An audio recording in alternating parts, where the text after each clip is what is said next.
What's up for April? Saturn's rings open wide and meteors are marred by moonlight. Hello and welcome. I'm Jane Houston Jones at NASA's Jet Propulsion Laboratory in Pasadena, California.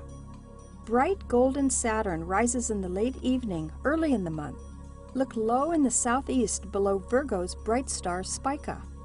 Saturn's north pole is now tilted towards Earth, giving us the best view of the rings since 2006. The rings are tilted 18 degrees now and will be 22 degrees open by year-end. Through a telescope, you'll see the swirling storm that NASA's Cassini spacecraft sees from a much closer vantage point. Cassini is in an inclined phase of the mission, meaning its orbit is tilted to cross the poles rather than circling the equator. This phase will last until March 2015.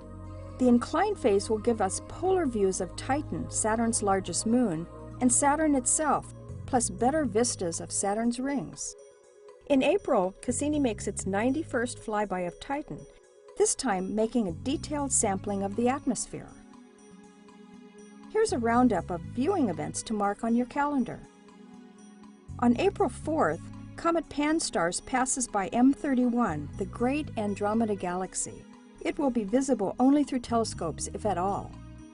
Jupiter begins the month halfway up in the western sky at dusk, but drops to only 20 degrees above the horizon by month's end. On April 13th, the Moon joins the pretty star clusters of Taurus, the Pleiades and the Hyades, and it joins Jupiter the next night, the 14th. The Lyrid meteor shower peaks on April 22nd, but a bright moon will mar the view. On the 25th, Saturn appears to the Moon's upper left.